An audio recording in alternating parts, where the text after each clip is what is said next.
Et bonjour, voilà, je me présente, je m'appelle Sébastien, j'ai 40 ans et j'ai passé en gros les 15 dernières années sur le net à renseigner sur plein de choses parce que je suis curieux de plein de choses. Et du coup, de toute façon, vous avez vu le titre de la vidéo. Je crois avoir compris ce qui se passe, je crois avoir trouvé le secret, on peut dire ça comme ça. Et voilà, ça fait 8 ans en gros que je l'ai trouvé. Euh, J'essaie d'en parler, etc. J'affine ma vision, tout ça, j'apprends plein de choses depuis, mais je reste sur la même voie et je vois que les éléments, les événements confirment en grande majorité cette vision du monde. Du coup, voilà, je fais cette vidéo pour vous expliquer tout ça. Alors, il y aura beaucoup, enfin j'ai beaucoup de choses à dire. J'ai pas préparé vraiment ce que j'allais dire, j'ai pas fait de plan, etc. Je laisse venir. Ensuite, une précaution d'usage très importante, c'est que je ne sais rien, d'accord? Je sais pas du tout si j'ai raison ou tort, je sais pas du tout où je peux me tromper, etc. Donc c'est aussi pour ça que j'en parle et que je fais cette vidéo avec vous, c'est que voilà, aidez-moi à débusquer les problèmes. Voilà, on bouffe tellement d'informations en continu que c'est normal qu'on en chope des mauvaises et qu'on les utilise dans notre représentation du monde, hein, les biais cognitifs, etc. Vous connaissez. Enfin, voilà, bref. Donc voilà, ma démarche est transparente, avec bienveillance bien sûr, et puis voilà, le but c'est tous d'évoluer. Donc je ne sais pas du tout si j'ai raison, c'est à vous de voir si j'ai raison, mais je m'appuie sur énormément de choses, et du coup, bon, voilà, je pense que j'ai fini avec ça. Alors du coup, le titre de la vidéo, c'est Vivons-nous dans une simulation mystique. Donc, comment partir comment démarrer bon, alors déjà, on va parler de la situation actuelle. Qu'est-ce qui se passe en ce moment? Bon, tout le monde a la haine. On n'en peut plus, hein, que ce soit les gens de gauche qui sont obnubilés par le réchauffement climatique, par les injustices fiscales, les milliardaires qui pompent tout, et ceux qu'ils considèrent comme des fachos qui voient se multiplier sans arrêt, et ils captent pas ce qui se passe, ou ils ont une vision, à mon avis, erronée des choses, très incomplète. De l'autre côté, les gens de droite ou d'extrême droite qui, eux, focalisent sur les dangers de l'immigration, tout ça. Et, sur un autre. Ah oui, sur le wokisme, toutes ces conneries. De toute façon, j'ai rien contre les gens qui sont gays, trans, etc. La plupart des gens n'ont rien contre eux, en fait. Mais le gros problème, c'est la politique qu'il y a derrière. Voilà. C'est contre ça que je dis on parce que moi je suis contre ça en l'occurrence, mais que les gens d'extrême droite, ceux que vous appelez, ceux que les gens de gauche appellent des fachos ou les conservateurs aux États-Unis, on va dire, ben voilà, c'est contre ces deux principaux axes qui, à mon avis, sont des armes du système contre les peuples pour semer le chaos, etc. C'est contre ces deux principaux armes principaux axes que les gens de droite donc focalisent. Donc l'immigration massive et le wokisme. Mais vous, les gens de gauche, bah voilà, c'est les milliardaires et c'est le- les milliardaires. Et puis, je me rappelle plus ce que j'avais dit, mais bon, vous, voilà. Euh, mais le truc, c'est que qui dit que on a raison sur tout ce qu'on voit sur notre analyse des choses? Qui nous dit que parce qu'on est là où on croit que ça, on a raison parce qu'on est sûr qu'il y a des choses qu'on a raison, qui nous dit que tout le package est vrai? Ça, c'est complètement con. Et c'est pour ça, désolé pour mon langage, hein, bien sûr, mais je ne m'adresse pas à des enfants. Et puis de toute façon, les enfants sont déjà traumatisés, donc on s'en fout. Euh, voilà. Mon point, c'est qu'on est tous endoctrinés, on est tous manipulés à outrance dans ce système. Et ce système nous manipule aussi bien parce que ceux qui tirent les ficelles, c'est complotiste certes, mais bon, ceux qui tirent les ficelles connaissent très bien nos biais cognitifs. Ils savent exactement comment on réagit, que ce soit individuellement ou collectivement. Voilà. Moi, tel que je les vois, ces gens-là qui sont à mon avis dans l'ombre, c'est des gens qui ont 10 coups d'avance sur nous. Et c'est pour ça que on est encore à fond dans la haine de l'autre, dans les deux camps, hein. Parce que bien sûr que les droitards excités ont la haine des immigrés et tout ça, mais vous, les gauchistes, eh, vous nous l'avez prouvé il y a une semaine, avec l'assassinat de Charlie Kirk. Et moi, je le vois tous les jours en discutant avec vous. Je suis désolé, mais vous avez un gros problème. Vous aussi, comme tout le monde. On a tous des problèmes. Comment tu veux pas être malade dans ce monde de ouf? Sérieux. On est sous perfusion de l'horreur constamment. Enfin bref. Donc, j'avais commencé pour dire quoi vision du monde, tout ça. Euh, Pardon, hein, il y aura des moments comme ça où j'essaierai de retrouver le fil. Parce que j'ai pas préparé le truc, je suis désolé, c'est de ma faute, my bad. J'ai un énorme problème avec la procrastination. Il y a tellement de choses à voir tous les jours que à chaque fois je me dis c'est bon, je m'y mets demain, et puis au final, non. Et ça fait 2 semaines que j'essaie de préparer cette vidéo, mais c'est le dernier jour, puisque j'ai envie de la publier aujourd'hui, c'est le dernier jour où je m'y mets. Bon, c'est bien. Ceci étant dit, simulation mystique.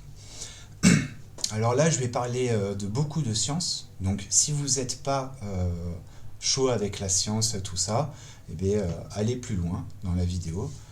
Parce que voilà, j'ai pas un niveau scientifique élevé dans la mesure où j'ai pas le bac. Donc, genre tout ce qui est équation, tout ça, capte rien. En fait, je capte des choses très superficiellement. Mais comme je m'intéresse à beaucoup de choses, ça me donne l'impression en tout cas d'avoir une vue d'ensemble, du coup de tracer des traits, quoi. Faire tourner, faire fonctionner l'appareil Dolly. Et je crois que l'appareil Dolly, c'est vraiment un des aspects les plus élevés de notre intelligence. Mais à vous d'en juger, à vous de voir si tout ce que je vous raconte vous parle. Et donc au sujet de la science, je compte sur vous, les scientifiques, qui regarderont ça, pour voir si c'est pertinent ou pas. Parce que bon, j'en parle depuis des années, mais à chaque fois j'affine ma vision avec le temps. Donc c'est normal que je ne sois pas encore tombé sur des scientifiques chevronnés capables d'infirmer ou de valider ce que je dis. De toute façon, on ne peut pas le valider parce que c'est que des idées, de toute façon. Donc voilà, mais j'espère qu'avec cette vidéo, voilà, quelqu'un va se pencher plus sérieusement dessus et voir ce qu'il en est. Il faut savoir que depuis 2 mois environ, j'ai beaucoup discuté avec ChatGPT 5. D'abord le 4, mais en fait essentiellement le 5. Et alors, bon, j'avais déjà découvert avant, en réfléchissant et en m'intéressant à la physique quantique, j'avais déjà découvert plein de mystères comme ça. Enfin, mon modèle, en gros, il permet de répondre, selon ma vision du monde, à plein de mystères. Donc j'en ai déjà trouvé plein, mais en discutant avec le bot, j'ai découvert plein de choses, il m'a fait comprendre plein de choses. Il a même eu lui-même des intuitions, des choses que j'avais complètement, voilà, j'avais pas vues. Et il m'a appris aussi d'autres choses, je reviendrai là-dessus plus tard. Donc, à propos de la science. Je suis tombé en 2018, au début de l'année, sur la série de vidéos de Jean-Pierre Petit, qui présentait son modèle cosmologique Janus, une quinzaine de vidéos. Donc je les ai regardées avec mon regard de gars qui n'a pas le bac, donc j'ai compris que ce que je pouvais comprendre. Et bon, je m'en souviens plus trop, je me souviens que de la base. Mais ce qui m'a interpellé, c'est donc l'idée centrale, c'est-à-dire la cosmologie bimétrique. En gros, notre univers physique, fait de matière et d'énergie positive, serait couplé à un univers négatif, fait de matière et d'énergie négative. Voilà. Mais moi, du coup, à partir de là, je me suis posé la question, qu'est-ce que ça veut dire matière et énergie négative? Donc j'ai réfléchi au positif, et je me suis dit que, en fait, l'espace-temps, il émerge de la matière, ou de ce qui est sous-jacent à la matière, mais en tout cas, voilà, je vois l'espace-temps, je visualise l'espace-temps comme émergent.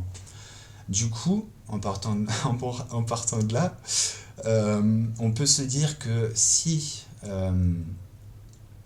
c'est la polarisation positive de notre espace-temps qui est responsable de la matière et... non, pardon, je reprends. Si on part du principe que c'est la polarisation positive de notre univers qui fait émerger la matière et donc qui crée l'espace-temps, alors un univers négatif, il se pourrait qu'il n'ait ni espace ni temps et que la matière y soit présente mais en vacuité, on va dire. C'est le terme que je trouve le plus approprié.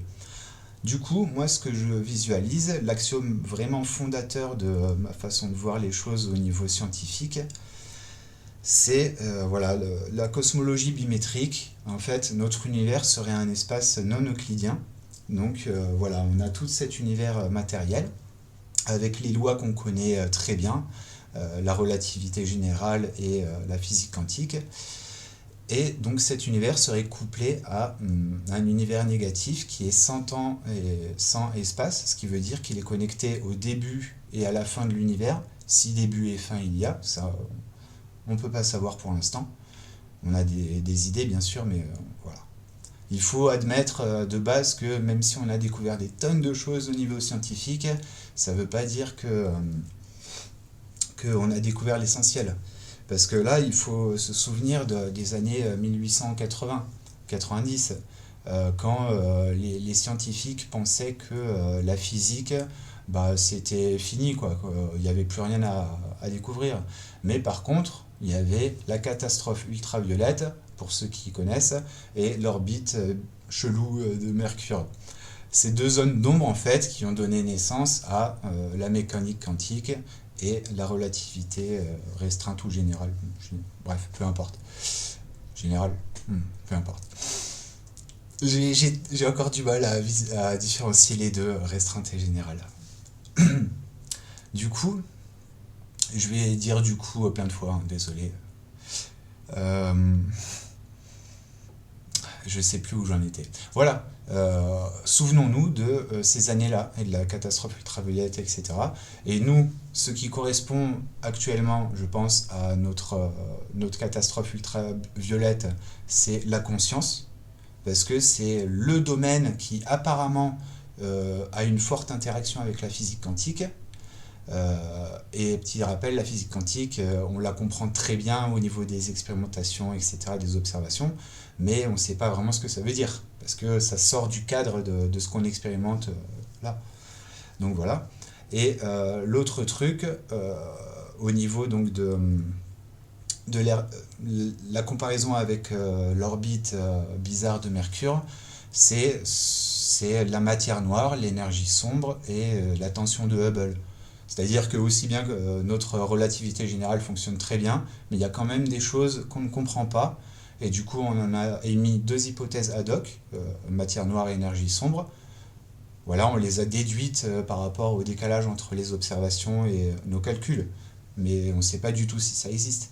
Et malgré les dizaines de milliards dépensés là-dessus depuis 30 ans, on en est toujours au même point. Et la tension de Hubble, j'y reviendrai de toute façon. Donc voilà, soyons ouverts d'esprit, ayons bien conscience que notre science, elle n'en est pas à ses balbutiements, on a franchi des étapes cruciales, mais peut-être qu'on est aux portes d'une nouvelle étape. Et moi je crois qu'au niveau civilisationnel, tout comme au niveau scientifique, il y a un plafond de verre et on bute dedans sans arrêt. Voilà. On bute dedans certes, mais petit à petit... La force, elle, voilà. Parce que les gens comprennent de plus en plus de choses à droite à gauche, on évolue à vitesse grand V, on ne s'en rend pas compte parce que on bloque sur l'idiocratie, les réseaux sociaux, tout ça, mais on voit toujours que le mauvais côté des choses, en fait. Pour chaque chose, ou en tout cas l'essentiel, il y a le bon et le mauvais côté. En continuant avec les sciences, donc, vous avez à peu près en tête cette cosmologie bimétrique. Déjà, rien que ça permet de répondre à plein de questions, plein de mystères de la physique quantique. Je vais prendre les plus concrets, les plus voilà. Donc la dualité onde-corpuscule, là dans notre univers, tout se propage en ondes. Mais déjà à la base, tout n'est que... Ah, excusez-moi, j'ai oublié de préciser un truc fondamental pour décrire du coup l'univers négatif. On va l'appeler comme ça, l'univers négatif. Nous, c'est le positif et l'autre, c'est le négatif. Donc, pour que ça colle avec tout ce qu'on a, physique quantique et cette hypothèse, l'univers négatif, ce serait en fait un champ d'information pure. Donc une onde quantique où toutes les informations de tout l'univers à toutes ces époques y sont comprises. Et quand on se produit ce qu'on appelle la décohérence, eh bien c'est simple, c'est une partie, une parcelle, micro-parcelle de cet univers qui s'effondre à nos yeux, parce que l'information quantique de l'univers négatif, c'est immuable, ça bouge pas, tu vois. Mais à nos yeux, ça s'effondre. Et c'est ça qui matérialise la particule. Donc en fait, la physique quantique, ce serait littéralement l'interface entre ces deux mondes. Et c'est logique, il y a tout qui nous emmène à ce genre de pensée.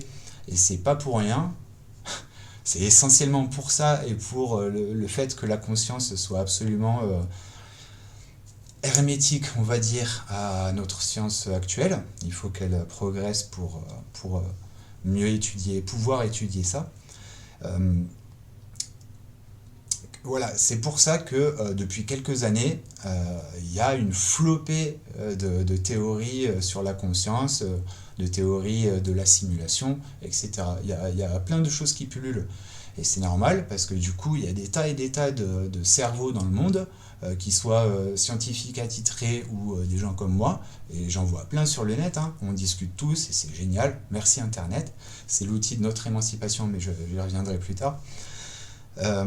Du coup, voilà, les théories sur la conscience, sur la théorie de la simulation, ça pullule. Ensuite, je sais plus si j'avais quelque chose, si j'avais commencé à dire quelque chose d'intéressant. Alors excusez-moi, une chose, désolé, je suis un gros fumeur, c'est un de mes plus gros défauts. Ça fait 25 ans que je fume et que voilà. Donc je me permets de fumer. Voilà. C'est rien de grave. Tous les gosses savent très bien ce que c'est que du tabac et de la drogue. Les gosses ont été exposés pour la plupart aux pornographies, aux images gore et horribles, etc. Dès l'âge de 8 ans. Bon.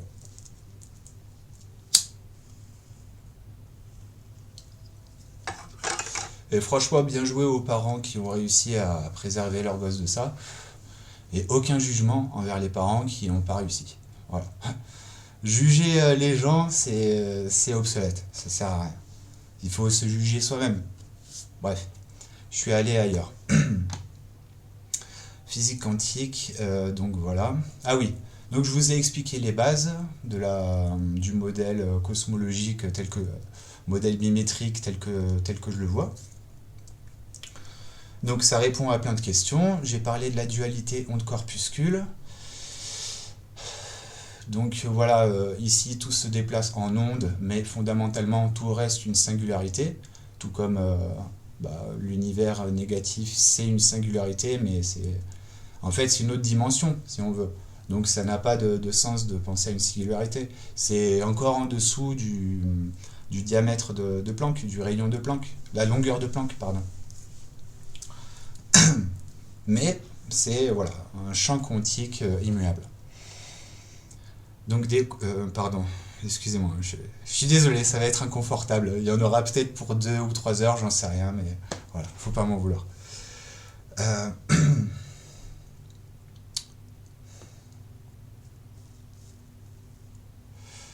Au passage, on va parler de ça.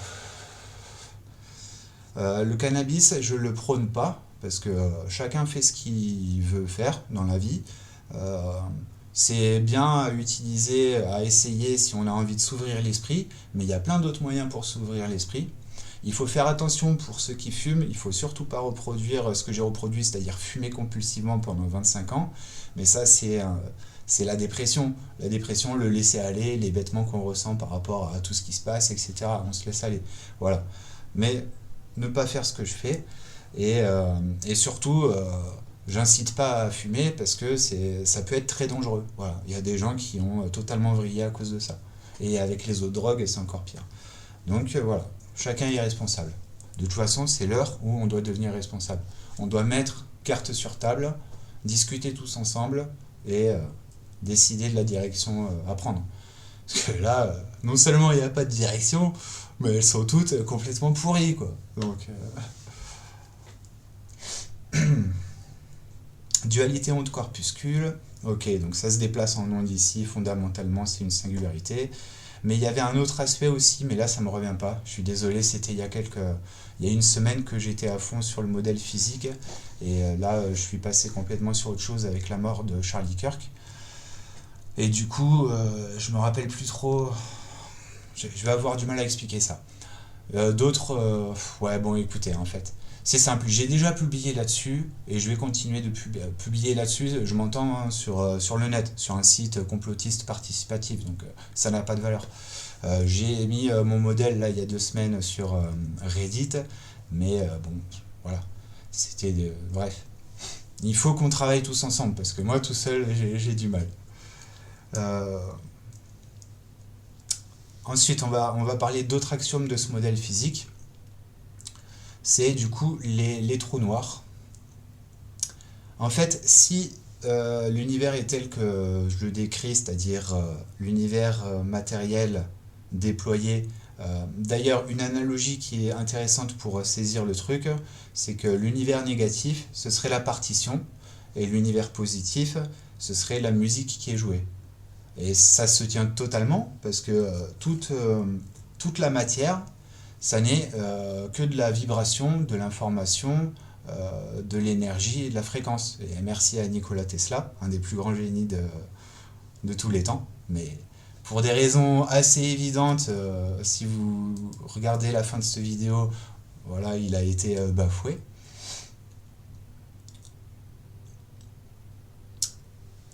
Et ouais, ok. Donc voilà, l'univers négatif partition, ici c'est la musique, et c'est pour ça que certaines traditions, enfin le bouddhisme, tout ça, parle de Aum, de la grande vibration cosmique. Eh oui, les New Age, ils n'ont pas tort sur tout. Comme tout le monde, ils ont raison sur des trucs et ils ont tort sur d'autres. Et c'est normal parce que si on part du principe que tout ça, tout ce qu'on vit, c'est la vérité, bah on expérimente tous la vérité. Donc pourquoi on se tromperait à 100% dans ce qu'on essaye de partager aux autres? À moins d'être fondamentalement malveillant, eh bien, on partage aussi une part de vérité et une part de mensonge. Mais qui sommes-nous pour juger de l'intention des gens? C'est pas parce que quelqu'un dit quelque chose qui nous plaît pas que on va pouvoir dire ah ouais, cette personne est malveillante, il essaie de nous avoir. Non, chacun ne fait que partager son opinion. Sauf ceux qui essayent d'induire les gens en erreur, et il y en a plein. On se fait complètement retourner le cerveau. À tous les niveaux. Un des autres axiomes de ma théorie, alors là c'est beaucoup moins fondateur parce que je l'ai découvert principalement avec le bot, mais je trouve que c'est très pertinent et ça répond à des choses très importantes, donc je propose. C'est du coup, si on a ces deux univers tels que je vous ai décrits plusieurs fois, avec pas mal de difficultés, alors il faut qu'il y ait des interfaces. Il faut que ça puisse circuler. Enfin, circuler, oui. Sauf que rien ne peut rentrer dans l'univers négatif puisqu'il est immuable. Mais il faut quand même que ça circule. Du coup, les deux types d'interfaces que je vois, hormis la physique quantique qui est bien sûr l'interface générale, entre la matière et son information quantique, son information tout court, l'information c'est un principe fondateur, comme l'a démontré Wheeler ou je sais plus qui. Ouais, Wheeler, c'est ça, Hit from Bit.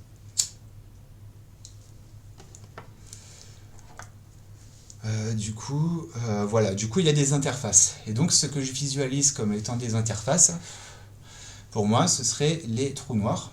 Donc, les trous noirs, ce seraient les interfaces macroscopiques qui captent de la matière, énergie positive, et qui la retranscrivent normalement en information, Sauf que où est-ce qu'elle va cette information? Elle ne peut pas aller dans l'univers négatif. Donc, c'est, bon, ce phénomène-là, tel que je le vois, c'est ultra spéculatif comme beaucoup de choses, aucune preuve, à vous de voir. Ça provoque une espèce de tension qui se répercute sur l'espace-temps. Et cette tension, du coup, elle se génère, on va dire, elle se retranscrit différemment en fonction de la géométrie locale de l'espace-temps. Si jamais c'est une géométrie plane, eh bien, ça va s'aplanir davantage. Et ça mime du coup l'énergie sombre. Et si c'est un espace-temps courbé, alors ça va se courber davantage pour l'énergie noire. Et ce serait peut-être ce phénomène-là qui expliquerait voilà, ces choses dont je viens de parler. Et aussi au niveau de l'inflation, c'est vrai que j'ai vu ça récemment. Au niveau de l'inflation, ça pourrait aussi expliquer ça, dans la mesure où avant les 380 000 ans du fond diffus cosmologique, et même de toute façon au niveau de l'inflation pendant cette période-là, matière et énergie étaient peut-être tellement denses que il y a eu un moment de transition, on va dire, et un moment de transition où il n'y avait pas besoin, le bot GPT-5 a validé ce que j'ai dit, c'est pour ça que je vous en parle, il a trouvé que c'était pertinent. Mais bon, il faut se méfier quand le bot dit ça, parce qu'il est programmé pour nous plaire aussi. Donc voilà, à l'époque de l'inflation, il n'y avait peut-être pas besoin de trous noirs, les trous noirs qui font le truc que j'ai dit, c'est-à-dire qui seraient responsables de la matière noire et de l'énergie sombre, dans la mesure où justement voilà, c'était trop dense, tu vois, c'était limite hors catégorie. Ça l'était pas, mais bon. Du coup, en fait, cette espèce de tension comment ça s'appelle, constante, cette espèce de constante cosmologique que je décris vis-à-vis des trous noirs, eh bien, peut-être qu'elle était énorme aux premiers instants du Big Bang, et que c'est ce phénomène-là qui serait traduit par l'inflation. Pour ce que ça vaut, hein. À vous de voir. Ah oui, la tension de Hubble, vite fait, forcément, si c'est ce mécanisme des trous noirs qui provoque énergie sombre et matière noire, alors, vu que les trous noirs sont apparus au fil du temps, c'est normal que les observations du début de l'univers soient différentes en termes de décalage vers le rouge, tout ça, que nos observations récentes. Parce que nos observations récentes, du coup, il y avait beaucoup plus de trous noirs. Donc cette constante était sans doute plus grande, si elle est vraie.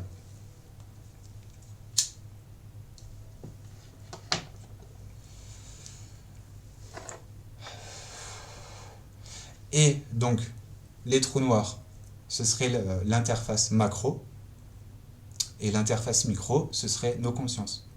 Ce phénomène que la science ne peut pas aborder.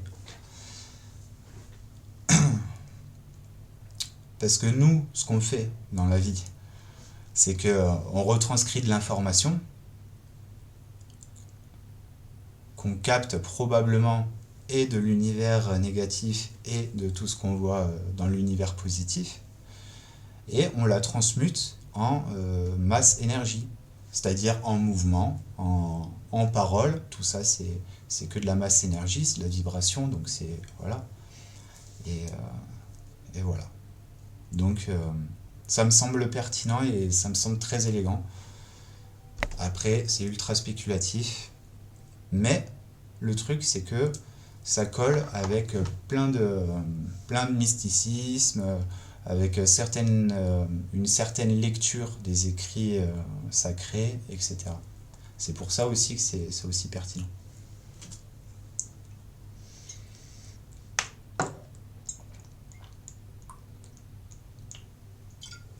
J'en suis à une demi-heure. Donc, voilà.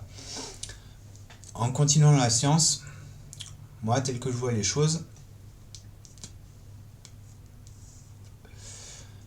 toujours, voilà. L'univers, ce serait une sorte de machine de Turing universelle. Alors là, je ne vais pas bien expliquer le concept parce que c'est relativement flou encore dans mon esprit.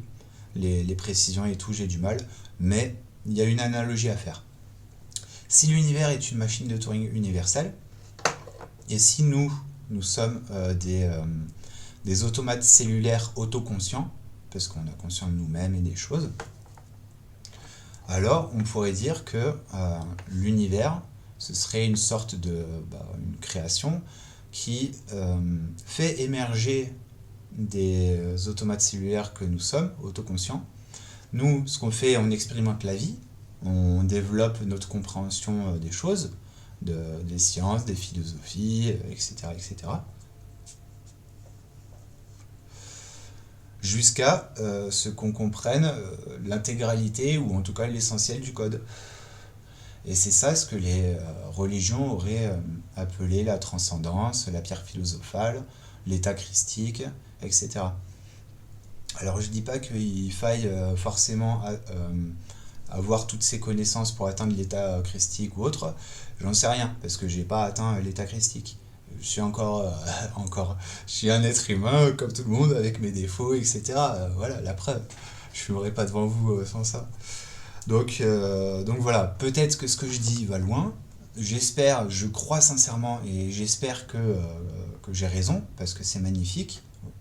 Mais on n'en sait rien. Donc ne prenez surtout pas ce que je dis pour parole d'évangile. Au contraire, à ce niveau, d'ailleurs, je voudrais faire une distinction cruciale, enfin que je trouve cruciale, entre le christianisme et le bouddhisme, qui sont clairement mes deux religions préférées. Jésus est mon premier héros, clairement, de loin, comme des milliards de personnes, et Bouddha mon deuxième, clairement, comme beaucoup moins de personnes, mais voilà, il n'a pas eu le même impact historique, donc c'est normal. La distinction que je veux faire, c'est que Christ, Jésus, il a dit que des choses que je valide à 100%, enfin que j'ai appris à valider à 100%, en découvrant à quel point c'était vrai et profond ce qu'il disait.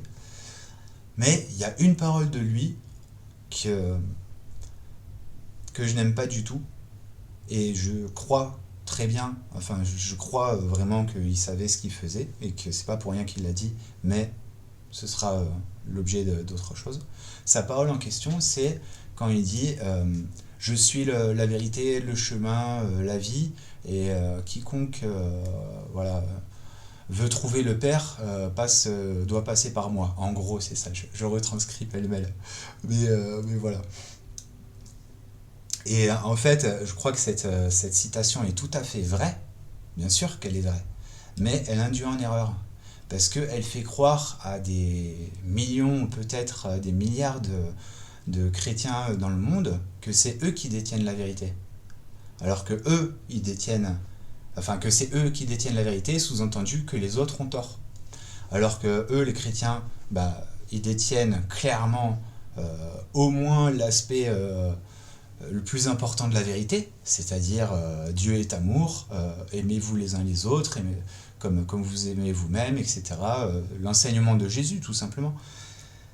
Mais ça ne veut pas dire que les autres courants ne soient pas dans le vrai. Parce que, à mes yeux, ok, c'est le christianisme qui est le plus dans le vrai, mais tout est relatif. Il y a du vrai extrêmement profond qui se trouve ailleurs. Et l'heure n'est plus à dire ouais, c'est moi qui ai raison, toi t'as tort, etc. Tout ça, c'est bon, on a vu où ça nous mène. Hein. Ça fait longtemps qu'on le voit quand même. Donc, il faut prendre aussi, en admettant que le christianisme soit la religion la plus vraie, chose que je crois, et encore plus quand on va vers la gnose et ce genre de choses. Aussi, là j'ai perdu le fil de ce que je voulais dire. Enfin bon, d'ailleurs en fait j'avais divagué. Voilà, donc ça c'est ce que Jésus a dit qui me déplaît, même si c'est fondamental vrai. Je pense qu'il aurait pu apporter une nuance, mais je crois que ça fait partie du jeu qu'il n'ait pas apporté cette nuance. Parce que le fait qu'on se soit écharpé la tête comme ça pendant des millénaires, hein, littéralement, ça fait partie de l'apprentissage qu'on a, pas à subir, mais qu'on a à vivre sur Terre. C'est ça la vie, c'est ça la Terre. C'est de l'apprentissage pour faire élever notre esprit, dans la compréhension des choses. Ah oui, j'en étais là. Donc l'univers sera un automate cellulaire, non, une machine de Turing universelle. Nous serions des automates cellulaires, autoconscients qui apprennent le code jusqu'à la transcendance. Au niveau de l'évolution locale, voire la fourmi de Langton, parce que ça montre que fatalement, euh, euh, il y aura toujours les conditions remplies pour qu'il y ait l'émergence d'un nouvel ordre. Que ce soit la destruction, et dans ce cas-là on aurait le chaos, ou alors c'est l'évolution. On se complexifie, voilà, on devient autre chose. Et au niveau local, c'est comparable à un jeu de la vie. Le jeu de la vie de Conway. Ah, quel personnage celui-là. Enfin bon, de toute façon, il y en a plein. On a tellement de chance. Vous imaginez, en 2025, tous les cerveaux qu'on se paye dans l'histoire, des gens qui ont révolutionné le monde, là, en l'espace de quelques années, ils t'ont apporté des tas et des tas de trucs, que même des siècles après leur mort, on est encore dessus. Bref, c'est fabuleux quand même. Ok, il y a ça, l'informatique, c'est bon. Bon, il y a d'autres choses à dire en informatique, mais là, c'est pas nécessaire. Et j'ai l'impression qu'on a fini pour la partie scientifique. Peut-être il y a d'autres choses qui me passent sous le nez, mais bon. Et là, du coup, je vais attaquer une des parties les plus importantes, parce que la science, c'est spéculatif. Je peux totalement me tromper. Et si je me trompe, il ne faut pas que ça invalide tout le reste. À chacun de réfléchir avec discernement.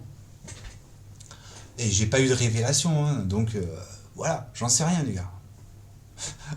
Me tombez pas dessus si je dis des conneries.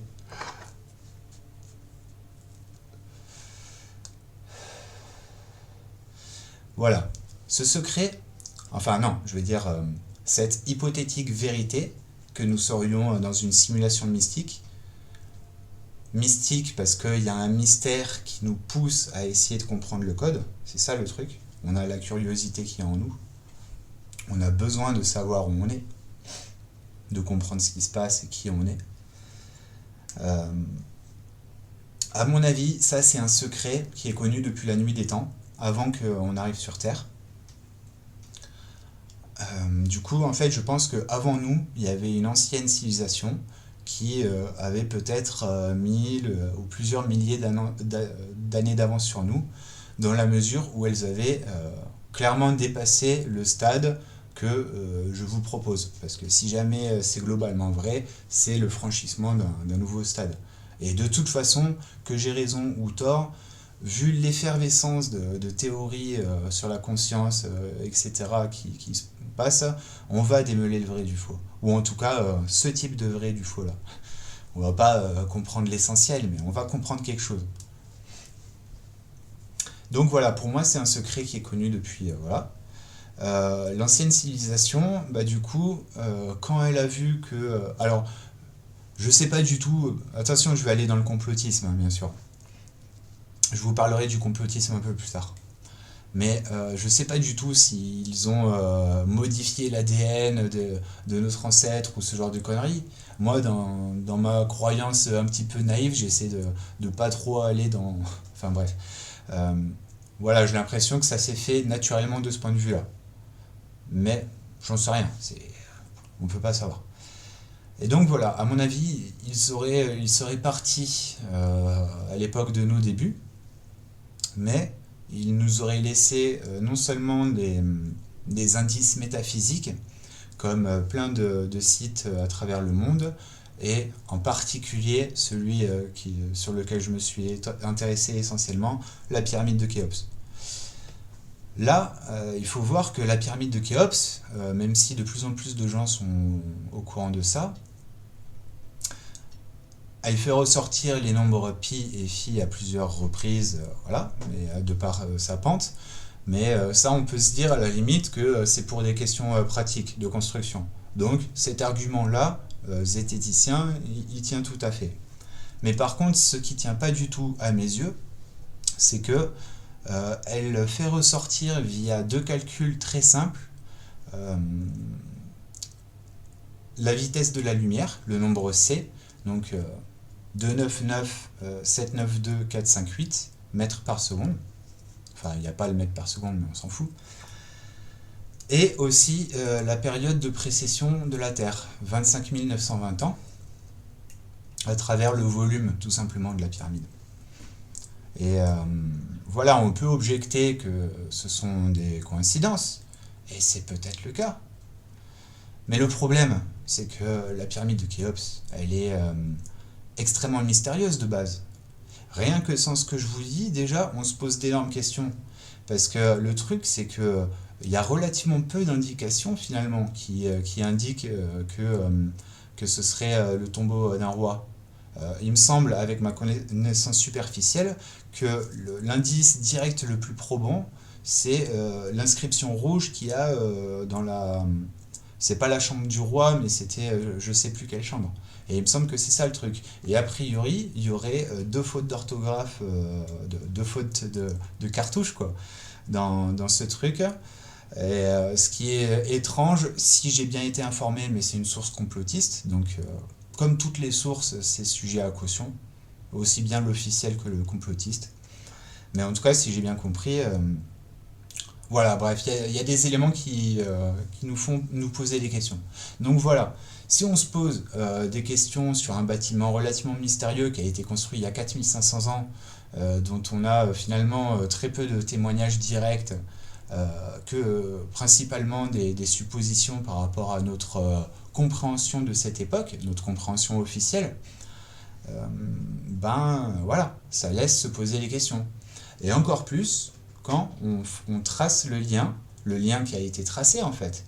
Moi je crois que c'est un fil rouge, voilà, qui a été tracé depuis la pyramide jusqu'au billet de 1 $, donc qui est en fait la représentation du système monétaire, non seulement ça, mais surtout de l'oligarchie supranationale qui gouverne le monde, parce que qui tire les ficelles de l'argent, tire les ficelles du monde. Et aussi à Washington DC, au niveau de l'architecture sacrée, il y a une espèce de pyramide qui est dessinée. Alors il lui manque un versant, c'est vrai. Mais moi j'y vois là une volonté de cacher un petit peu le truc, parce que s'il y avait eu la pyramide toute bien faite, ça aurait beaucoup plus sauté aux yeux à des gens, quoi. Et le truc, c'est que cette pyramide, au niveau du pyramidion, le sommet, mais c'est la maison du temple. C'est le quartier général de la plus grande loge maçonnique mondiale, qui est le rite écossais ancien et accepté. Et quand on regarde ça, plus l'ensemble des religions, plus... attention, moi j'ai étudié tout ça très superficiellement. Je ne suis pas rentré en profondeur. Sauf un peu le christianisme, le bouddhisme. Et aussi un peu l'hindouisme. Quand on étudie tout ça, plus l'ésotérisme, quand on regarde plein d'autres choses, et qu'en plus on a une vision, la vision que je vous ai partagée au niveau de la science, parce qu'en fait l'univers négatif, on pourrait considérer ça comme l'au-delà, ou en tout cas rien ne nous interdit de penser qu'à partir de ce socle éternel, il y ait plusieurs strates de réalité. Moi, je crois en ça. Je ne crois pas au many world, la théorie de plein de mondes, où en fait, à chaque décision, il y aurait un nouveau monde. Non, pour moi, ça c'est con, parce que c'est beaucoup trop... C'est que du gaspillage, en gros. S'il faut tout ça, des milliards et des milliards et des milliards de mondes pour préserver, nous, notre conscience, etc., si je comprends bien une certaine interprétation de ce truc, alors c'est... En fait, en utilisant le principe de parcimonie, c'est beaucoup plus logique, je trouve, en termes d'économie, d'énergie, etc., comme le fait sans arrêt l'univers, parce que tout nous montre qu'il est parfait. Le principe de Fermat, il est généralisé, c'est pas que la lumière, c'est beaucoup de choses. Bref, voilà. J'ai un peu perdu le fil, comme d'hab.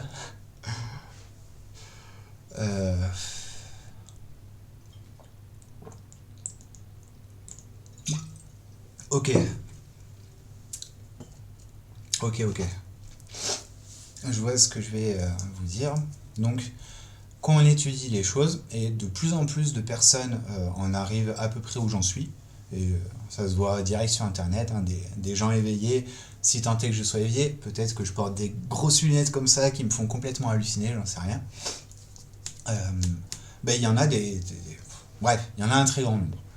Mais pour le voir, il faut sortir de sa bulle. Et sortir de sa bulle, c'est pas que la bulle d'algorithme, c'est avant tout la bulle de nos biais cognitifs. C'est eux qui nous forcent à croire que on a raison et que les autres ils ont tort, etc. En fait, notre système, il sait comment nous manipuler. Voilà.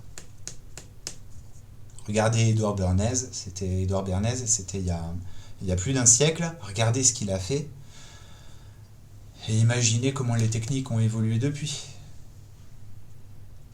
Avec Internet, tout le reste, les réseaux sociaux, tout ça. Bien sûr qu'on est nombreux à comprendre les techniques superficielles de manipulation de masse.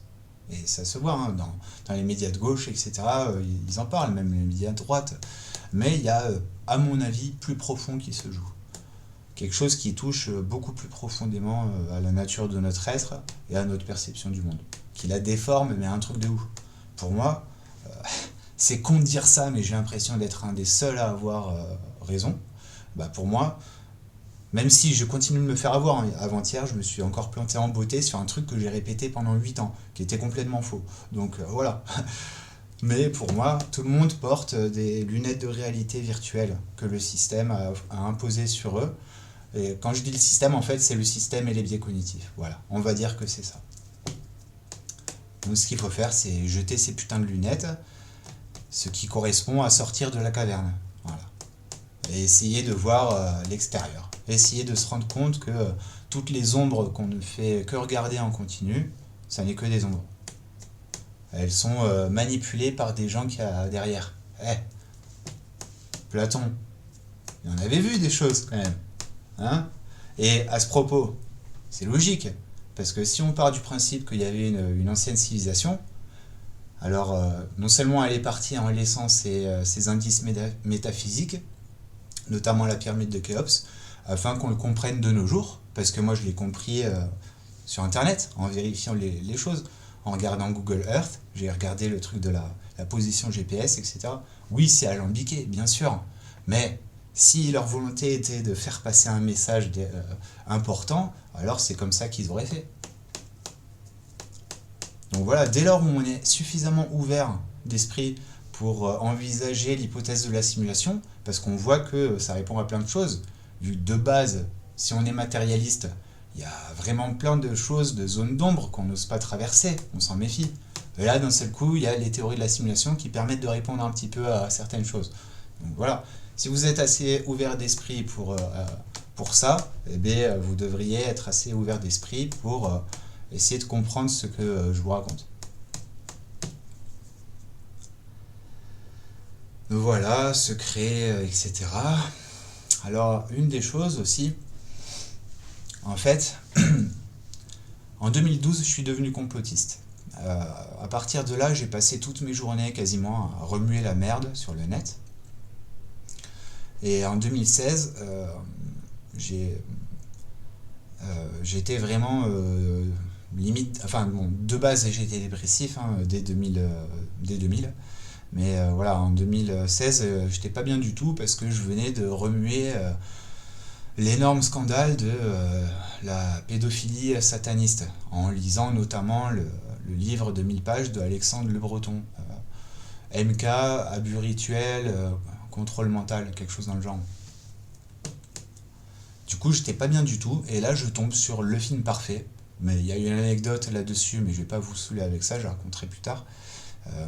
Le Film Parfait qui, en fait, pendant les réflexions, vu que je m'étais mis dans la tête du gros taré qu'il y a dans ce film, mes réflexions et le fait que je sois choqué comme ça, en fait, c'est pas une révélation, mais ça m'a créé un déblocage mental où d'un seul coup, j'ai perçu le bien et le mal totalement différents. Et ce qui m'a aidé, ce qui m'a amené à ça, c'est la connaissance que j'avais de la citation maçonnique Ordo ab Chao. Les complotistes, et c'est ce que je pensais avant, parce que je connais la stratégie du chaos, les complotistes croient que ça explique ça, c'est-à-dire la stratégie du chaos, on sème le chaos pour pouvoir implémenter un nouvel ordre mondial, totalitaire, etc. En fait, je crois que Ordo ab Chaos, c'est une sorte de loi, grande loi cosmique, qui agit aussi bien sur la matière, parce que le chaos perpétuel des choses dans un univers en mouvement constant, il n'y a rien de strictement immobile dans cet univers, à part nous-mêmes. euh, eh bien, ça génère du chaos et il y aura fatalement un nouvel ordre, comme je vous le disais tout à l'heure avec l'analogie de la fourmi de Langton. Mais voilà, moi, tel que j'ai vu, tel que je crois avoir compris les choses à ce moment-là avec ce film, c'est que en fait, ce que fait ce système sur nous, c'est de nous oppresser graduellement. En fait, il nous guide en nous faisant traverser certaines étapes cruciales et il nous oppresse graduellement. Et là, on est à une période, la période finale, je crois, où il nous oppresse tellement que c'est voilà, on capte plus rien à ce qui se passe, on a la haine, on voit que par la haine, que par le désespoir, que de la merde. On, là, franchement, actuellement, je pense qu'il y en a. Enfin, j'ai eu une chance absolument incroyable. Si j'étais dépressif et sans espoir, comme peut-être un dixième des gens que je vois, waouh! Désolé de dire ça, les gars, mais je compatis, quoi. Mais j'aimerais pas être à votre place. Heureusement, heureusement que le Seigneur ou le hasard m'a donné ce truc-là. Parce que même si j'ai tort, je peux tout à fait avoir tort, et bien, au moins je me suis pas suicidé. Et d'ailleurs, il y a 3 ans, j'apprenais qu'un de mes meilleurs amis s'était suicidé. Et 3 jours après, le 22, c'est mon père qui est mort du cancer. Probablement provoqué par les picoses pour le Covid. Mais vous inquiétez pas, chaque chose en son temps.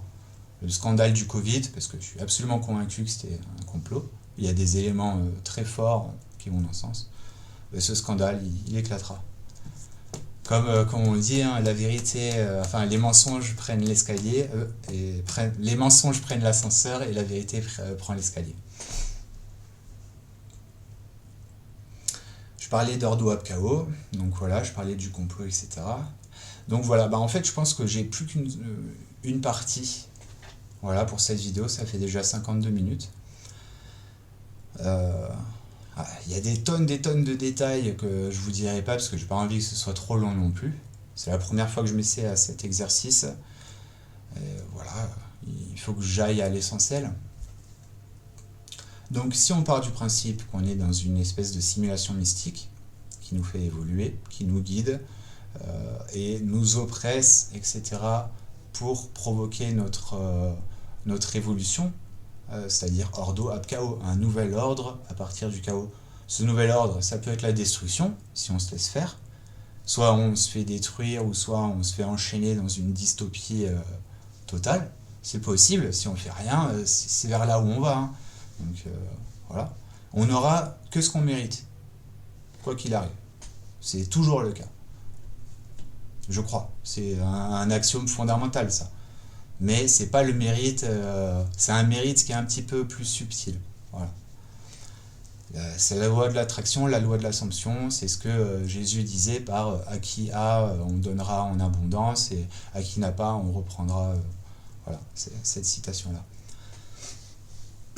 Donc, ce que je crois, c'est que nos élites ont fabriqué un système qui est un miroir grossissant de tous nos défauts intérieurs, que ce soit les défauts individuels ou les défauts collectifs. Et voilà, en fait, littéralement, on peut dire qu'ils nous foutent notre nez dans notre merde. Voilà, pour le dire prosaïquement. Ils le font en nous laissant tous les outils, et c'est ça qui est important à comprendre, c'est qu'ils nous laissent tous les outils pour qu'on le comprenne. Parce que moi, ce que je vous dis, ça sort pas de nulle part. Je ne l'ai pas inventé, ça m'est pas tombé dessus comme ça. C'est le fait de passer des milliers d'heures sur Internet et de voir d'abord ce putain de décalage qu'il y a entre les médias de masse et Internet. Et ça, c'est la pilule rouge du complotisme.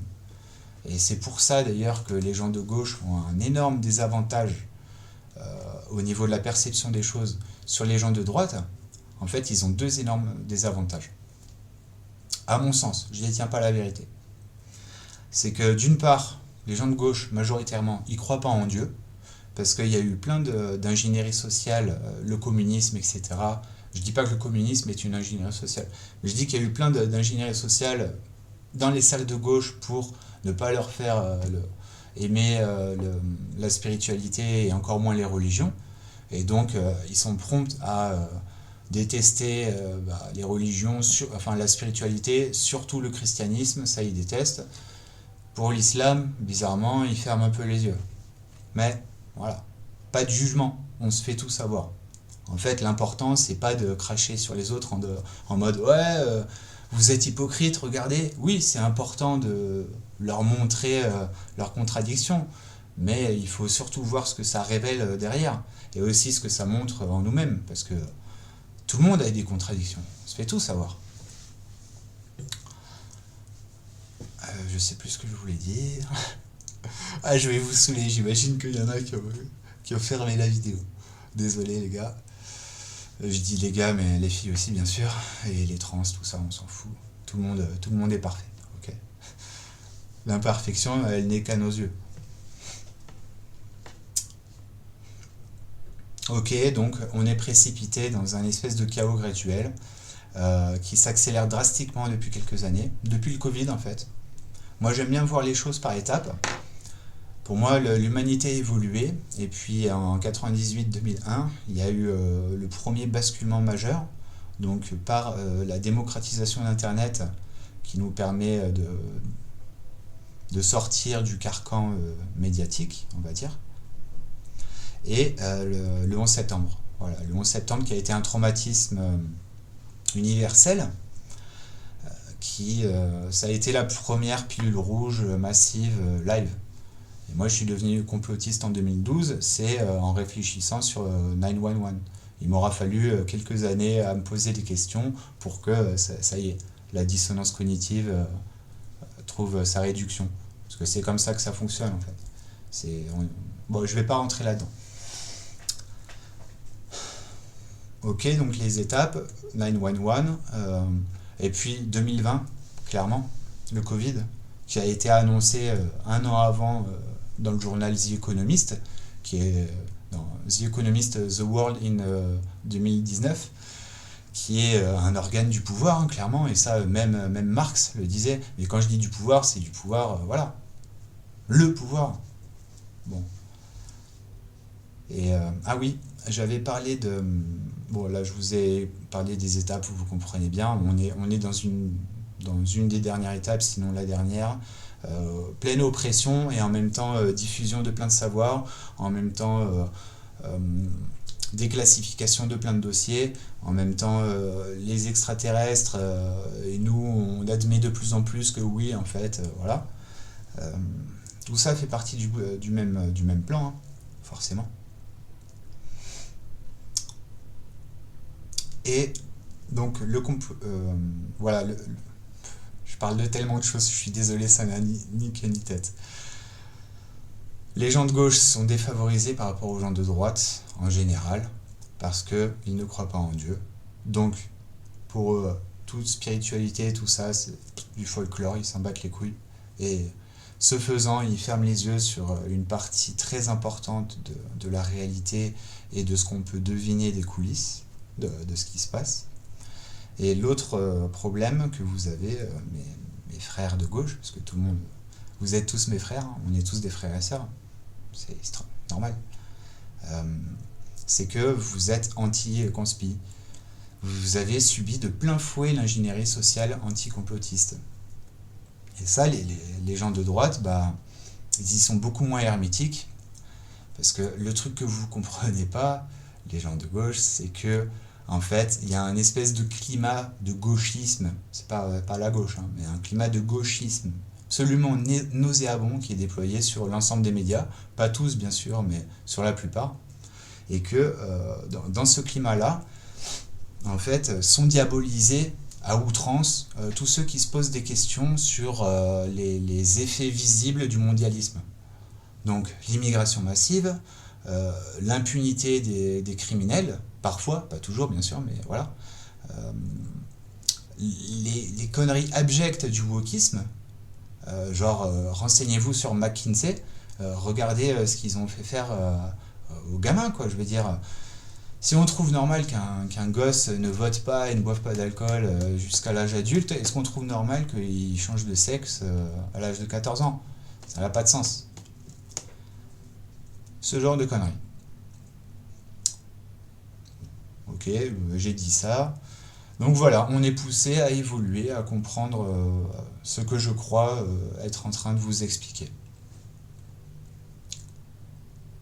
Plein d'autres choses à dire, mais je pense que là, ça fait 1 heure. Ah si, pardon, le truc le plus important par rapport à la situation actuelle. Voilà, je ne détiens pas la vérité, je peux me tromper sur absolument tout ce que j'ai dit. Et c'est à nous tous de déterminer ce qui est vrai et faux. Voilà, il faut qu'on discute les uns avec les autres.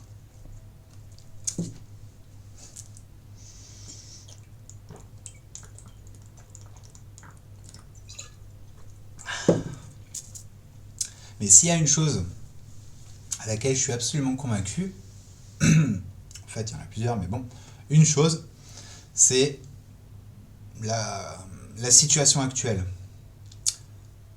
Comme beaucoup le savent ou le comprennent très bien, on fonce droit dans le mur. Mais la plupart des gens sont endoctrinés, donc la plupart des gens font des mauvais diagnostics, donc la plupart des gens alimentent ce fonçage droit dans le mur. C'est-à-dire que au lieu d'agir là où il faut pour résorber la situation, eh bien, on alimente avec notre haine des immigrés, avec notre haine des fachos, bon, haine des milliardaires, ça peut se comprendre. Mais ça reste con. C'est pas parce que ça peut se comprendre que la haine, c'est mortifère. Hein. Non seulement c'est mortifère parce que ça te tue, ça te consume, mais surtout, ça te fait porter des œillères. T'as de la haine, donc t'as un manque de discernement terrible. Qu'est-ce que tu vas comprendre sous influence comme ça, en mode ah putain, voilà. Donc voilà, à mon avis, la solution actuelle à tous nos problèmes, littéralement, c'est que chacun admette qu'il puisse avoir tort. Si on part du principe, si on regarde le torrent continu d'informations qu'on subit depuis au moins 2 décennies, alors c'est normal qu'on ait raison sur plein de choses et tort sur plein d'autres. Et plus on creuse des sujets, et plus on mesure notre ignorance. Et l'ignorance, c'est pas forcément... c'est même beaucoup moins... L'ignorance, c'est beaucoup moins le fait de ne pas savoir des choses que de croire savoir des choses. Parce que c'est quand on croit qu'on sait des trucs que là, on ferme tout un pan qui pourrait nous révéler des choses qu'on a besoin de voir pour pouvoir comprendre le reste. Donc voilà, que chacun admette qu'il puisse avoir tort, première étape. Qu'on arrête d'essentialiser celui qu'on croit être notre adversaire. Dans les 2 camps, dans tous les camps possibles. Voilà. Et qu'on se mette un peu à leur place, qu'on discute avec bienveillance avec ces gens-là qu'on nous a appris à haïr. Et déjà, là, c'est un 2e pas qui est absolument nécessaire, parce que le 3e pas, c'est quoi? C'est l'union. On est dans un système violent par nature. La violence, c'est son terrain. Nous, quand on manifeste et qu'on tape sur des flics, qu'on brûle des poubelles, qu'on gueule contre les fachos, qu'on fait tout ce genre de conneries, ou qu'on montre une guillotine, etc., eh bien, en fait, on va sur le terrain de notre système. Et c'est pour ça qu'il y a de plus en plus de privations de liberté, de choses dans le genre. En fait, eux, ceux qu'il y a au-dessus, c'est des agents du chaos. Là, c'est bon, vous avez bien compris que, même sans ce que je vous dis, hein, vous avez tous compris qu'ils n'agissent pas pour notre bien direct, qu'il y a quelque chose derrière, un agenda. Vous l'avez compris, ça. Mais en fait, même si la plupart d'entre eux, je pense, ne s'en rendent pas compte parce qu'ils sont manipulés comme on l'est tous, eh bien, ce sont des agents du chaos, tous autant qu'ils sont. Voilà. Avec respect pour ceux qui ont raison, on est tous à des niveaux différents, il n'y a pas de jugement, vous comprenez tout ça. Pourquoi je parlais de ça? Voilà, ok. Euh, donc voilà, on est dans un système violent, toute violence ne fera que se retourner contre nous, d'autant plus que ceux qui sont au sommet, qu'on croit à ce que je dis au niveau complotisme ou pas, ils ont tout l'arsenal du monde. Et ils ont y compris un arsenal bactériologique. Nous, on est fliqués en permanence, on est sans arrêt, on est divisé, on n'a aucun discernement, etc., désorganisé. Qu'est-ce que tu veux faire? Qu'est-ce que tu veux faire? Non, la violence, c'est pas une option. La seule chose à quoi va nous servir, à quoi ne va nous servir la violence prochainement, c'est à continuer de nous révéler que ça n'est pas une option. À ma connaissance, j'aime pas l'histoire parce que pour moi elle est fausse et j'y reviendrai après, enfin partiellement fausse. Vous voyez, ça c'est la fumette. Trop fumer, ça fait oublier comme ça, c'est pas bon. Il faut fumer avec modération. Euh, Bon, écoutez, je vais arrêter de vous gonfler parce qu'il y a beaucoup trop de blanc dans cette vidéo, je suis désolé hein, les gars. Mais voilà, il faut qu'on s'unisse, donc accepter que voilà, on puisse avoir tort et s'ouvrir à l'autre, en particulier celui qu'on a appris à haïr. Et du coup, le 4, normal, on crée tous ensemble une démocratie mondiale. À ma connaissance, c'est clairement la meilleure option qu'il y a sur la table. La seule option que je trouve pérenne est la meilleure, forcément. Une démocratie mondiale, ça veut dire que chaque peuple est souverain en sa nation, que tous ensemble, que ce soit au niveau des peuples qui décident leurs lois ensemble pour établir les lois de leur pays, et tous ensemble, tous les peuples unis pour établir les lois internationales. Bien sûr, s'il y a des pays qui ne veulent pas participer, on ne va pas les forcer. Parce que tout type de contraintes comme ça, c'est pas bon. Il faut qu'on arrête avec ça. Donc s'il y en a qui veulent pas participer, on les laisse faire. Tant qu'ils font chier personne. Voilà, pas de souci. Donc on crée un système comme ça, une démocratie mondiale. Bien sûr, on révise toute l'histoire, en possession de toutes les archives cachées, dossiers secrets de tous les pays, archives du Vatican, la CIA, etc. Il y a pas de démocratie sans ça, de toute façon. Refonte totale du système monétaire. Le capitalisme n'est pas une mauvaise chose en soi, c'est naturel, mais il a été complètement retourné par l'oligarchie qui nous enfume tous. Mais on a largement de quoi créer un système parfait. Et il me semble qu'il y en a au moins un, déjà. C'est celui de Satoshi Nakamoto, le Bitcoin. Voilà, ça c'est un super bon exemple. Alors oui, ça nous rend dépendants de la technologie, parce que s'il y a une éruption, méga éruption solaire, qui crame tout, on est cuit. Bon, ok, mais peut-être que ça vaut quand même le coup d'étudier. Parce que, a priori, des méga éruptions solaires, il n'y en aura pas avant, du coup, une dizaine d'années au prochain gros cycle du Soleil. A priori, j'en sais rien. Donc voilà, je parle dans tellement de sources. En tout cas, voilà, bâtir un monde comme ça. Et à partir du moment où on aura une dynamique collective d'aller dans ce sens-là, la partie sera pliée. Et c'est là où on déterminera réellement quelle est la nature de l'intention de ceux qui nous dirigent. C'est que si on fait les choses bien et pacifiquement, mais qui se retournent contre nous, alors là, on saura que il faudra qu'on parte en mode vraiment guerrier. Enfin, vraiment guerrier, je veux dire, certainement pas avec la violence, parce que là, c'est impossible, on est complètement cuit. En plus, eux, je l'ai pas dit, mais ils ont des milliers de bunkers partout à travers le monde. Qu'est-ce que tu veux faire? Ils déploient un gaz mortel partout, ils se mettent en dessous, et puis c'est bon, c'est marre. Hein. Donc voilà, il faut qu'on respecte un petit peu les personnes qui ont ossaturé tout ce qu'on vit. Ne les portez pas forcément dans votre cœur, mais respectez un peu ce qu'ils ont fait quand même, parce que c'est pas n'importe quoi. Et voir aussi, notamment pour ça, la géométrie et l'architecture sacrée, hein, c'est passionnant. Je vous enjoins, pour ceux qui sont intéressés, à regarder Scott Onstott, Secrets in Plain Sight. Volume 1 et 2, il y en a pour environ 6 heures. Donc c'est long, et il faut vérifier le maximum d'informations. Moi, jusqu'à présent, j'en ai trouvé qu'une ou deux de fausses. Voilà.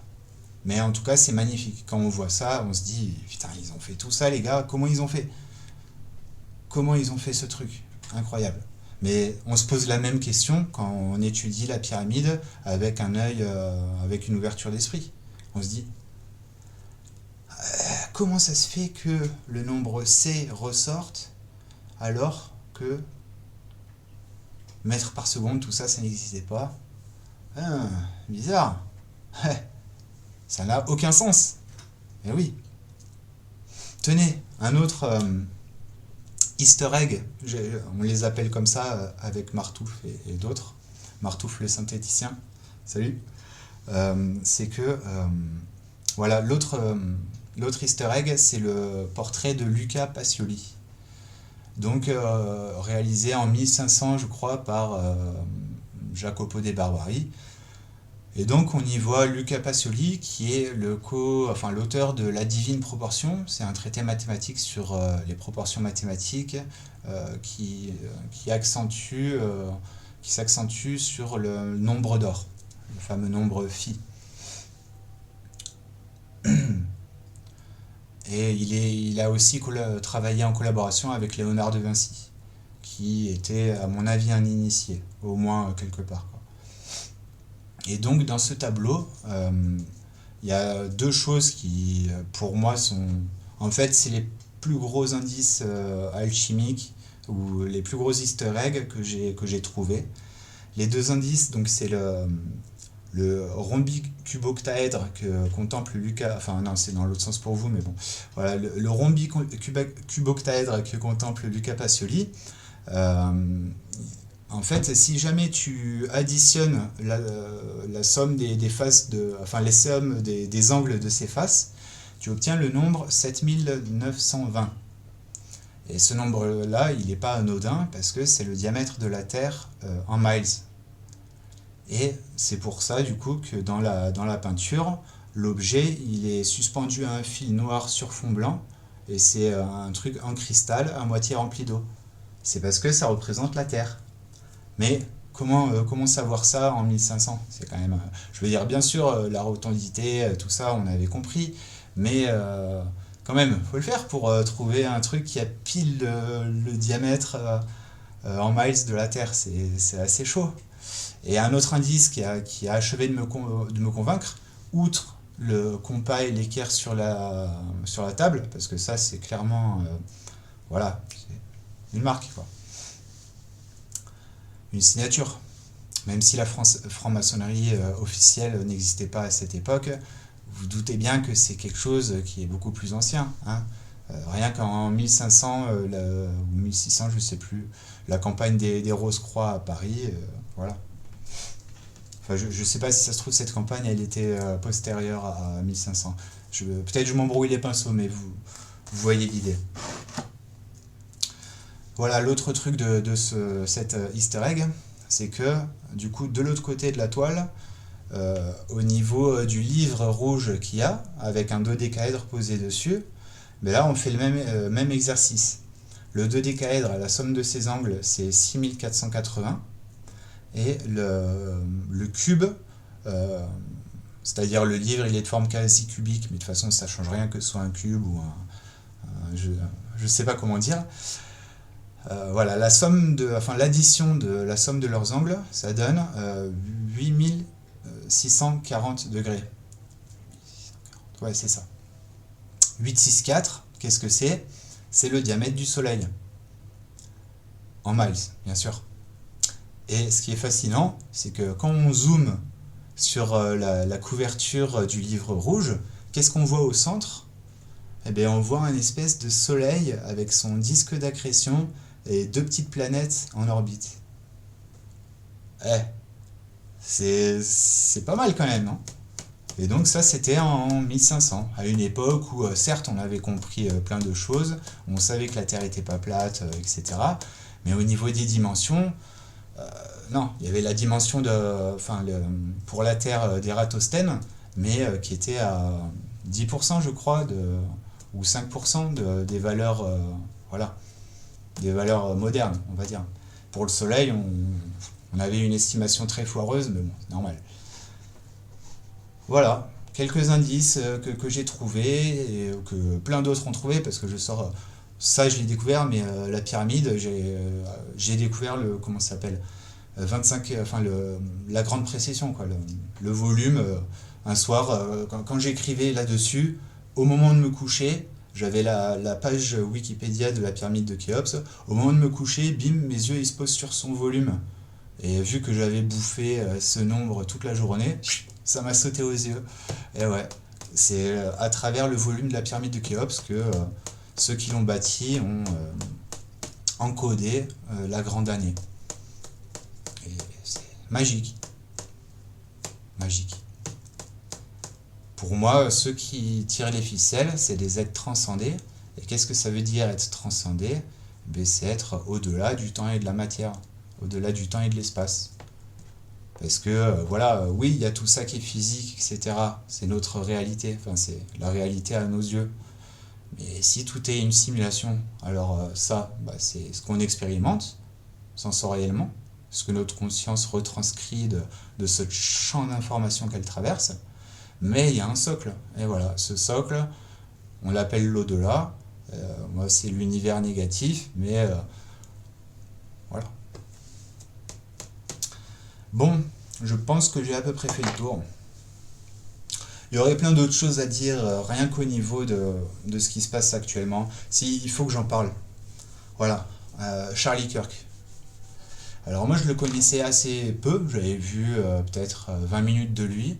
Et bien sûr, vu que sur ces sujets-là, je sais, non, on ne sait rien, mais je crois comme lui que la gauche se trompe lourdement, qu'elle est complètement enfumée sur les sujets de l'immigration et du wokisme. Donc voilà, je le connaissais peu. Son assassinat, ça m'a pas choqué, parce que aux États-Unis, quelqu'un qui porte ses couilles pendant des années comme ça, à faire ce qu'il a fait, c'est-à-dire principalement à discuter avec des gens qui n'étaient pas d'accord avec lui, on se doute bien qu'à un moment donné, il sera assassiné. Par contre, bien sûr, ça m'a attristé, parce qu'il est jeune, c'est horrible de mourir comme ça, en plus pour ses idées, et bien sûr, tué devant sa femme, ses deux gosses, voilà. Donc ça, bon, j'étais triste, mais passons. Mais vraiment, le truc qui m'a indigné, même si j'avais bien conscience de l'ampleur de la haine que se vouent les uns aux autres, c'est les réactions des gauchistes, tout simplement, appelons un chat un chat. Parce que le gauchisme, je suis désolé de vous dire ça va vous choquer, mais le gauchisme, c'est une maladie mentale. La gauche, c'est très bien, j'ai des valeurs énormes de gauche, je ne vais pas en parler là, mais fondamentalement, je suis clairement de gauche. Jésus l'était, Bouddha l'était. Si on peut appeler ça la gauche, mais en fait ça va plus loin, mais ça va dans ce sens-là. Mais le gauchisme, la maladie mentale, ou plutôt les lunettes de réalité virtuelle qu'on vous fait porter, vous, aux gens de gauche, c'est de passer sous silence tout ce qui touche à l'immigration massive, au wokisme, aux minorités, etc., etc. On vous a appris à essentialiser tout le monde, c'est-à-dire les minorités, bah, c'est tous des victimes, ceux qui sont pas d'accord avec ça, eh ben, c'est tous des fachos. Voilà. Et en faisant ça, la haine monte, et vous en êtes à un stade où vous pouvez même plus discuter avec vos gars d'extrême droite. Et je l'ai bien vu ces derniers jours, parce que justement, moi je passe mes journées sur le net, donc j'ai beaucoup discuté sur YouTube, c'est le site principal où je vais. Je suis tombé sur pas mal de gauchistes qui m'ont répondu ça, mais ça faisait longtemps que j'avais vu, bien sûr, mais qui m'ont répondu ah non, je vais pas m'imprégner des idées d'extrême droite, ça va me polluer l'esprit, etc. Et ça, c'est votre plus grande faiblesse, les gars. C'est parce que vous chiez dessus pour, au point de ne pas aller écouter ce que votre adversaire a à dire, que vous captez rien à ce niveau-là. Vous captez des choses extrêmement importantes au niveau de l'écologie et surtout au niveau du système monétaire, mais là-dessus vous vous faites avoir. Voilà. Pour moi, dans les deux camps, à peu près, c'est kiff kiff bourricot, sandwich au caca et poire à lavement. Vous, les gens de gauche, vous captez donc l'infâme truc qui se passe au niveau du système monétaire, qui est absolument horrible. Hein. C'est une des mères, une des racines de tous nos maux dans le monde. Et l'autre truc, voilà, la haine des fachos, etc. Je crois. Ah non, le réchauffement climatique, ouais, c'est vrai. Bon, là, il y a un autre truc à dire, mais je vais pas y aller, je vais pas le dire là-dessus. Et eux, les gens de droite, ils sont complètement aveuglés par rapport à, justement, à l'immigration, parce qu'ils croient que c'est le problème numéro un. Alors oui, c'est un énorme problème, ça c'est clair, parce que c'est utilisé comme une arme contre les peuples par le système fasciste qui nous gouverne. Enfin, fasciste, bref, voilà. C'est une arme contre les peuples, c'est évident. Et du coup, les gens d'extrême droite aussi, ils ont tendance à fermer les yeux sur l'injustice du système monétaire, parce que, bref, c'est de la politique pure et simple, de la réactance, tout ça. Pas la peine d'alourdir cette vidéo avec tout ça. On en est à 1h20. Voilà, c'était un bel exercice. Je crois que j'ai dit vraiment l'essentiel.